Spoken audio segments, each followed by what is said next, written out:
Time and the little gray cells. These will always catch the criminal. Hercule Poirot, Detective Extraordinary.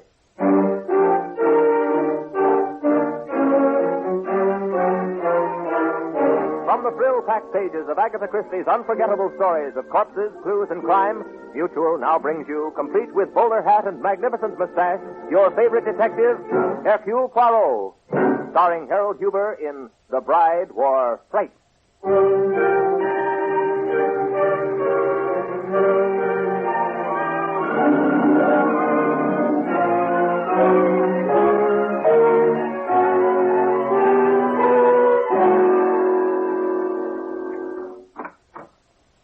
Yes, it's good to get home. 1,000 thunders, what is it called with the lights? Well, there is always the lamp. Oh, please, I'm not a thief. I'll go out quietly. I didn't take anything. I didn't really. Unless you count a cup of coffee. I was so hungry, I'll pay for that. Just let me get out of here, and please don't say anything about it. Please, mademoiselle, give me a moment to think, and let me turn on the lamp and look at you. Oh. Oh, indeed, mademoiselle. Or should I say madame? Inasmuch as you are wearing a wedding gown? No, it's not madame. That's why I'm here. Mademoiselle, I am not a minister. No, you don't understand. I didn't get married. I ran away. They chased me, so I hid in this apartment. And how did you get in? Well, I ran in here because I saw Peter coming around the corner. I ran into the elevator and told the boy to take me to the top floor. And then I went up on the roof. I knew Peter would come after me, and so I climbed down the fire escape, and your window was open. That was most careless of me. Oh, please, you're not going to have me arrested, are you? I'm not a thief, really, I'm not. Mademoiselle, we will discuss that question in due time. Just now, there are many things I do not understand. First, you are in the costume of a bride. Where is the groom? Oh, why, that's Peter. You mean you were running away from your future husband? Yes. But please, that's something I don't want to talk about. May I go now? You may go most certainly, mademoiselle, but have you given thought to where you are going? In that dress, you will most certainly attract attention, and you cannot spend the remainder of the night breaking into strange apartments. I know, but I'm trying to get to my aunt. She'll help me. Then you are not returning to your home? Oh, no, I can't. Oh, hide me, please. No, mademoiselle, that is out of the question. Well, I'll run into the kitchen. That is useless, mademoiselle. But don't you see someone's after me? That, mademoiselle, is a possibility. But hiding will not help. Oh, please don't answer. I beg your pardon, but did you see anything of a girl in the wedding? Why, there you are, my dear Eleanor. Now, what in the world did you want to run off for? You can't mean to say that I've already begun to treat you badly, even before we're married. I'm not going to marry you, Peter. It's no use. Oh, come along, dear. You're upset. I'm not leaving here. But your father's worried about you, Eleanor. You can tell Father to stop worrying. I've made up my mind, Peter. Darling, think of the impression we must be making on a complete stranger. Oh, he's no stranger. This is a very good friend of mine, Peter. That's why I came here. I want you to meet Mr. Hercule Poirot is the name, Eleanor. Poirot? Yes, the famous detective. And it's surprising that he should suddenly have become such a great friend of yours. Monsieur, you have the advantage of me. You evidently know my name. I'm Peter Cheney. Major Peter Cheney, and this is my fiancée, Eleanor Carlin. You mean I was your fiancée? Eleanor, stop this nonsense and come along with me. We've bothered Mr. Poirot enough. I assure you, Monsieur Cheney, it is no bother. There, you hear what Mr. Poirot is saying? I'm not leaving. You don't mean to say that you intend to spend the night here? And why not? Well, really, Eleanor, you can't expect your father or me to... Monsieur Cheney, come, you flatter me. I am not the man for the ladies. But Mademoiselle Carlin shall be chaperoned. Mr. Poirot, for a man of your reputation, you don't seem to understand the situation. Miss Carlin is my fiancée. Monsieur, it is you who does not understand me. This young lady evidently wishes not to be your fiancée. In addition, she seems to be frightened of you. Ridiculous. Frightened enough to run away from you on her wedding day and break into a strange apartment. She's just upset. Exactly, monsieur. And I think it is your presence that upsets her. I see. Well, I suppose I should have known. This is too good an opportunity for any private detective to pass up. When you saw me and heard my name, you knew there'd be something in it for you. Monsieur, I assure you, you are not very astute. Mademoiselle Carlin, would you be kind enough to telephone your aunt and ask her to stay with you? I certainly will. Now, if I give you a check for $5,000 as a retainer, will you then agree that Eleanor has been acting foolishly and let her come with me? Really, monsieur, you are an intelligent man, but with one weakness. You are evidently under the impression that money can purchase anything. Why not? The check is good, you know. I have no doubt of it, monsieur. Keep it. I am not interested. Mr. Poirot, I am warning you. You're making a big mistake. Mr. Poirot, my aunt isn't in. She doesn't answer. In that case, mademoiselle, we shall have to find another chaperone, eh? I'm Peter Cheney, the big game hunter. Does that mean anything to you? Only that you like to kill animals, monsieur. I've spent most of the last years in South America. The war raised the devil with big game hunting in Africa. I imagine the war must have interfered considerably with your pleasure. You have my condolences, monsieur. Excuse me. Police headquarters. Stevens speaking. Ah, Monsieur Stevens, I have a favor to ask of you. Oh, sure, Poirot. Anything at all short of murder. Well, this is most simple, mon ami. I wish you to spend the night with me in my apartment. I have a young lady here, and... What? A girl? Stevens, you will give yourself bad blood shouting so. I want you to act as chaperone. Oh. All right, Poirot. Anything you say. And now, monsieur, if you have nothing more to say, we shall bid you good night, eh? Oh, yes. Oh, there's one thing. I have the finest collection of human heads in the world. You refer, of course, to the shrunken heads of the South American Indians? Yes, precisely. I found out how to do the job. It's fascinating. My collection is very fine. I was just thinking, your mustaches would add to that collection. An amusing fancy, monsieur. When we have more time, I must show you my scrapbook of criminals I have sent to jail. I do not believe there is a big game hunter among them.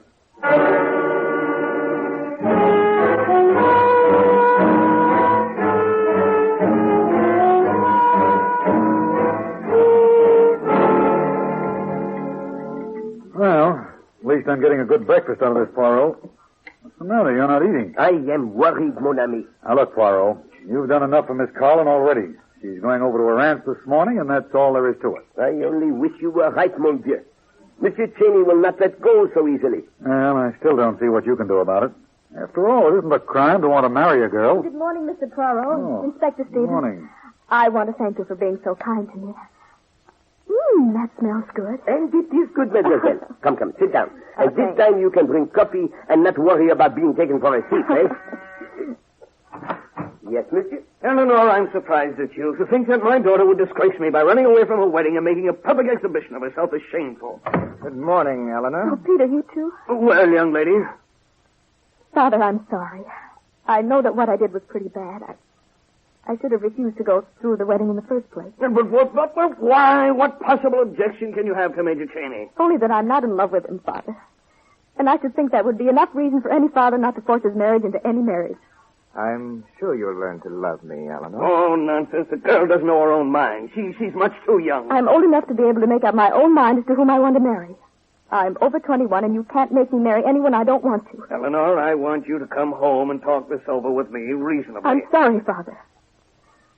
I know that Peter can ruin you financially, and probably will if I don't marry him, which ought to be reason enough why you shouldn't insist that I do. Eleanor, I want you to come home with me now.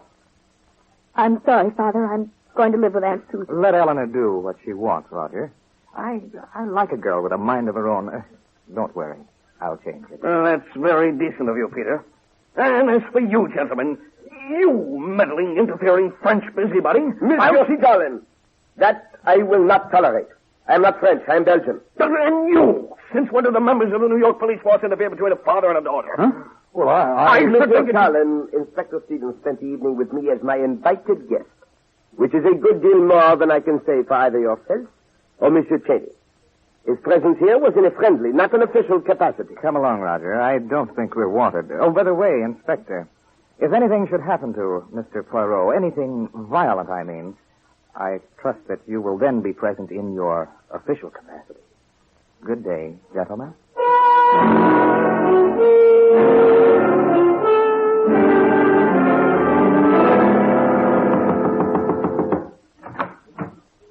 Good afternoon, Pancho. Is Peter in? I will see if the major is in. You may as well tell him, Pancho, that I'm going to sit right here until he sees me. I hear you, Donna. I'll be right with you. Oh, darling, take your time. As long as I know you're here, I'm happy. Donna, darling, I'd never keep you waiting. You know that. Oh, Peter, I knew it wasn't true. And if you think that was a mistake, here. All right, Pancho. Down, Murphy. Down, I say. Oh, you've brought Muerte with you. Where I go, he goes. He's well named, Donna. Muerte. You know. I know. Death. Right. I told you not to come here. Peter, I just had to. I couldn't believe that you were going to marry that girl. I am. And now that you know it, you can go right back to South America. Oh, Peter, why? Why do you want to marry her? I assume you asked me that because I never wanted to marry you. You're just like all stupid women. Donna, I'm through with you. You shan't marry her, Peter, because I'm not through with you. Donna, you don't know what you're saying. No, yes, I do. You're not going to marry her, do you hear? Because if you do, I'll go to the police. I'll tell them about Juan. Remember Juan, Peter? He was tied to a tree and torn to pieces by a dog. That dog might have been Muerte. Poor Muerte. He gets blamed for everything. And what about that Englishman? What was his name? Gibson, that's it. He died of a broken neck. You're very good with a bullwhip, Peter. An expert, aren't you? You'd actually go to the police and tell them, Donna? I will. I swear I will if you kick me out. Donna, you really love me. Well, we'll have to be careful, but we can arrange something. Anything, Peter, anything you say. I'll tell you what. Tonight I have something urgent to attend to. You meet me in Central Park late, about, say, 2:30, near the reservoir. Why so late? Are you... Because I won't be through until then. Peter, if this is one of your tricks, I'll tell the police everything I know. Oh, don't be foolish, Donna. If you'll just meet me, I assure you that won't be necessary.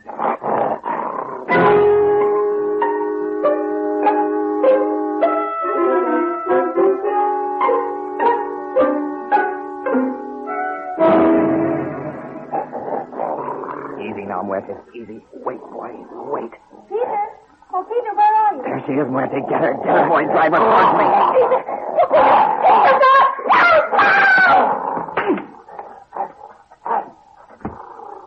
Muerte, quiet. Heel, boy, heel. Good dog. That's a fine dog. Come on, boy. Now we can go home.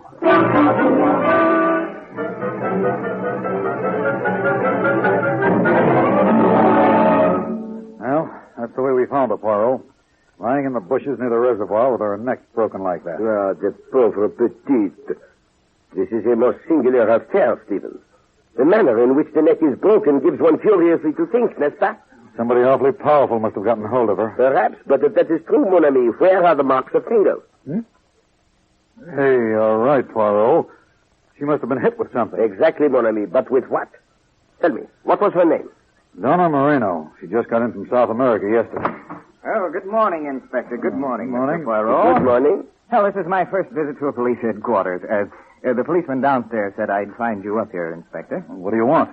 Well, I read the papers this morning. I think I may know this girl who was so unfortunately killed last night. And so you came down here to give your knowledge to the police? That's right, monsieur. That was most kind of you, Monsieur Cheney. Oh, not at all. I knew that sooner or later the police would find out that Don and I had been very good friends, and so I thought I'd better trot right over here and tell everything I know. Do you know anything about this killing? Oh, nothing about the killing, of course, Inspector. Donna had a lot of friends in South America, and a few enemies, too. Did you know that Mademoiselle Donna was coming to New York? I hadn't the slightest idea of that. We said goodbye in Rio. Did you see Mademoiselle Donna before last night? As a matter of fact, I did. She called on me yesterday afternoon. And you had a quarrel? Oh, nothing could be further from the truth. She'd heard about my unfortunate experience at my wedding, and she came to sympathize with me. It is terrible, n'est-ce pas, that such a fine, sympathetic young lady should have met death in such a horrible manner? It's awful that she died at all, but tell me, how did poor Donna die? Her neck was broken by some instrument, snapped like a matchstick. Monsieur Cheney, do you know anything about the bullwhips used by some of the gauchos in South America? Oh, I should say I do. Why, I'm an expert with a whip myself. That is most interesting, monsieur. I'll say it is. Now, this girl died about 2:30 this morning. Just where were you last night, Major Cheney? I thought you might ask me that, so I took the liberty of bringing my servant, Pancho, with me. Pancho. See me, Joe. Pancho, tell these gentlemen where I was last night. Major Cheney had dinner at home and never left the house. I sat with him in the library until midnight. I don't care about midnight. Where was he at 2:30? Major Cheney was in bed, asleep. You have no way of knowing that. You can tell me he went into his room, but you can't swear that he stayed there. It is permitted to contradict the inspector. So go right ahead, Pancho. Tell the truth. I sleep in the same room with the Major. I am a very light sleeper. I would have noticed if the Major had left during the night. he did not. You're willing to swear to that? I do not make these statements which are not the truth. Oh, well, gentlemen, I think that's all. Take care of yourself, Mr. Poirot. Evidently, there are some dangerous people loose in this town. For the first time, Monsieur Cheney, I find myself in complete agreement with you. Do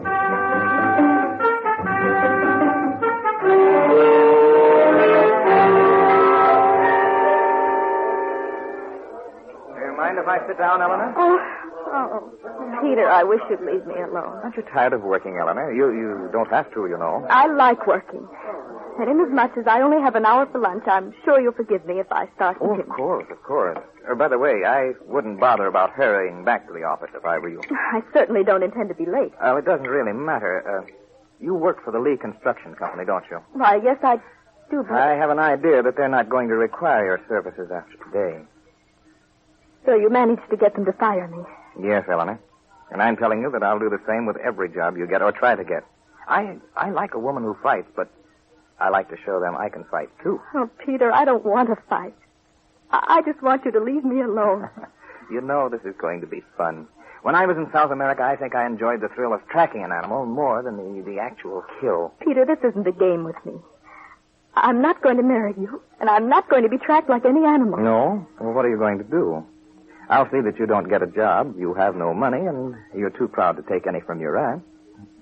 You see, Eleanor, I have the advantage of knowing your weakness. I know what I'll do. I'll... You'll marry me.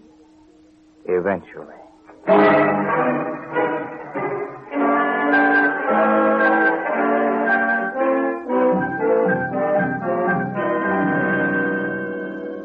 Poirot, I've sat in your apartment many times when we were working on a case, but I've never known as much as I do now and yet felt as helpless.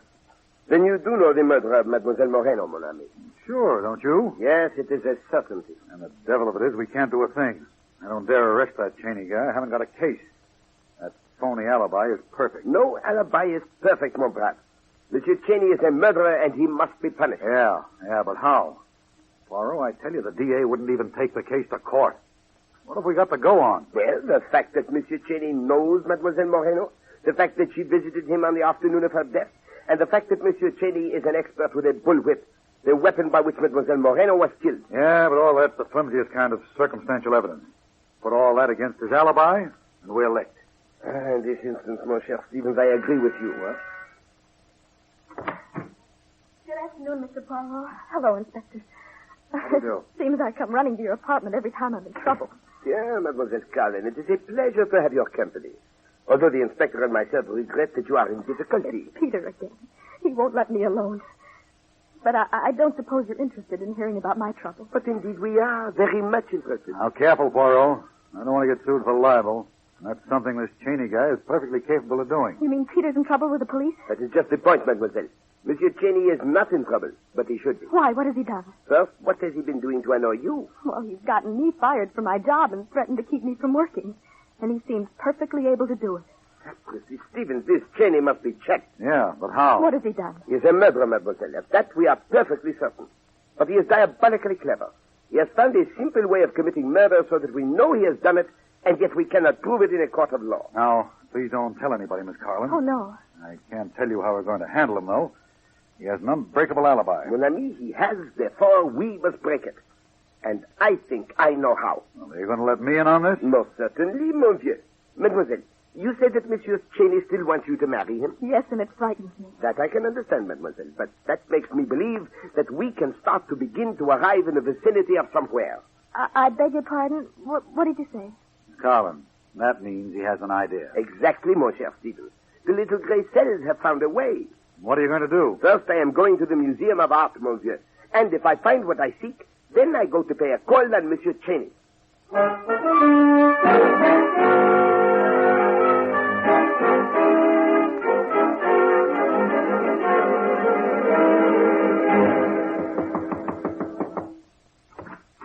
May I see Monsieur Cheney? Oh, this way, senor. Ah, Mr. Poirot, this is a surprise. I'm glad to see you. Monsieur Cheney, you have been a great deal in my thoughts. I'm sure I have, and you in mine. Would you care to see my collection of heads? It's even finer than the one in the Museum of Art. But I should enjoy that immensely, monsieur. Oh, they're right in this other room. And while we are examining the collection, we shall talk, eh? Of course, of course. What about? Murder? You have said it, monsieur. Now, here's a head I'm particularly proud of. It's the head of a man named Juan who died in a most peculiar circumstance.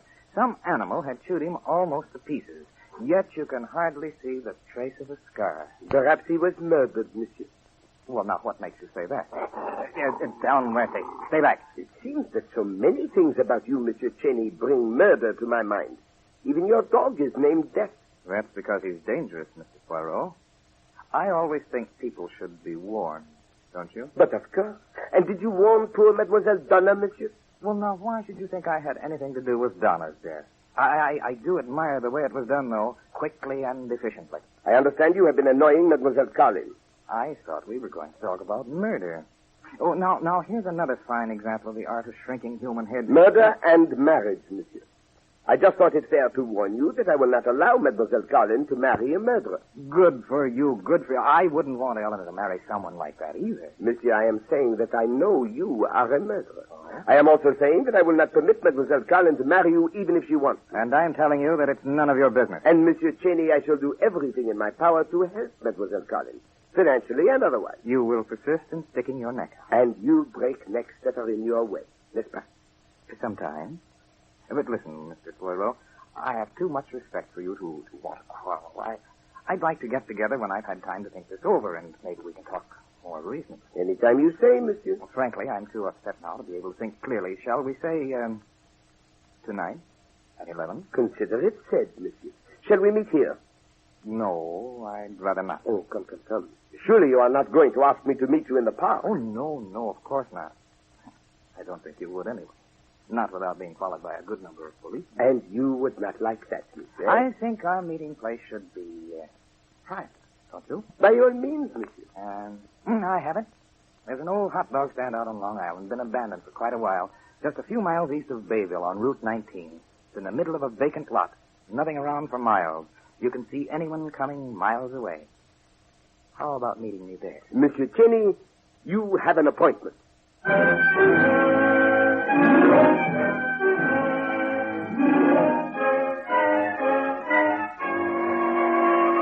But, Poirot, I don't like it. I cannot say, mon ami, that I am pleased at the idea myself, but it must be done. But you won't even let me have Collins trail you. It is useless, monsieur.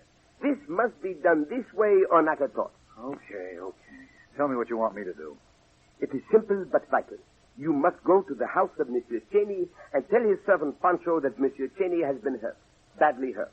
But will he believe me? It is essential that he must. If he needs convincing, tell him that he was hurt because of his appointment with me, that Pancho must come with you immediately, that Monsieur Cheney needs him. Yeah, but suppose he won't come. He must, or you will be in the terrible situation of having to solve murders without the assistance of Hercule Poirot.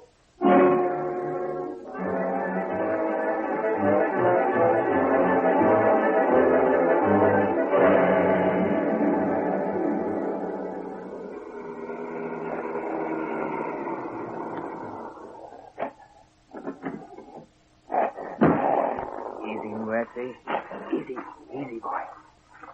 Wait a minute. Bonsoir, Monsieur Cheney. Is that you? Down, Murphy. Down. Good evening, Mr. Poirot. I'm glad to see you came alone. Don't stay so far away. Come up a little closer. I do not like the actions of your dog, monsieur. No?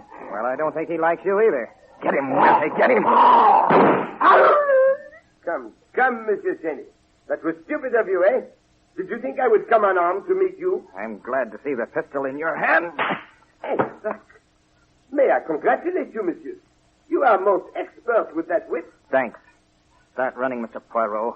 I always like to give the ones I hunt an even break. In this case, monsieur, you are doomed to disappointment. I shall not run. If you think you can break my neck with that whip, I am unable to stop you. But I warn you, Monsieur Cheney, you will die for it. And that takes care of you, Mr. Poirot.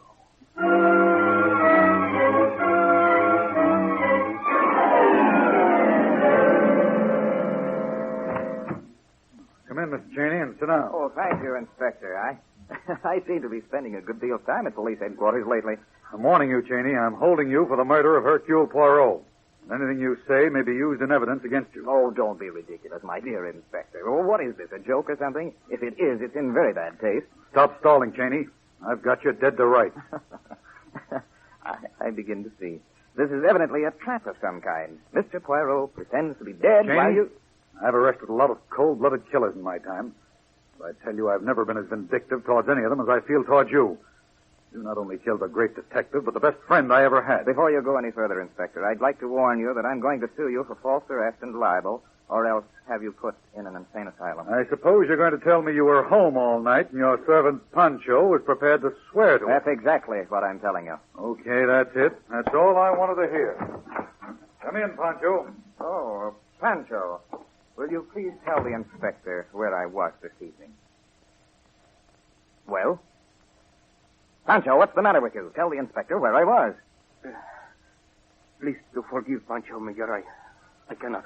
Have you lost your mind? Tell him, Pancho. No, it's not Pancho's fault, Cheney. He can't tell me because I was with him every minute this evening from 10:30 on. What? Yes, that's it. Poirot knew you'd try to kill him the same way and create the same alibi. He took a chance and laid down his life in order to trap you. Well, it's too bad I didn't foresee that. But at least I got Poirot. Well, I'm glad you see it that way. Here's a confession on the Moreno killing, too. Yes, I did it. Just too bad, Pancho, that you weren't a little smarter. I'd have gotten away with the Poirot killing, too. Pardon, Monsieur Cheney. What? That is one murder you would never have gotten away with. But, Poirot, I thought... You thought I was dead, mon ami. I intended you should. In no other way could you have played your part so convincingly. I never missed with that whip. And you did not miss this time, Monsieur Cheney. However, you neglected to find out whether or not I was wearing a steel collar. A steel collar? A steel collar. The Museum of Art has one of the finest collections of 15th century armor in the world. I was fortunate in finding a collar that fits me. It was most uncomfortable, but most effective. Poirot, I'm certainly glad that you're alive, but don't ever do that again. What, mon ami? Make believe I am dead? No. Hide in my office without my knowing it. It would make me look like an awful fool in front of the commissioner.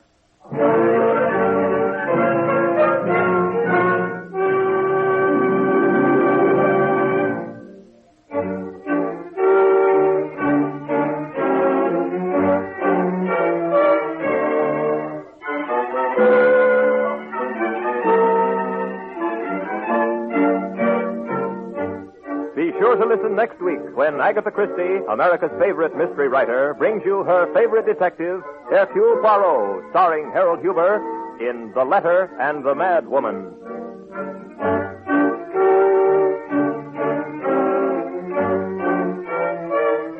Music for Hercule Poirot is composed and conducted by Sylvan Levin. The program is directed by Carl Eastman. This is the Mutual Broadcasting System.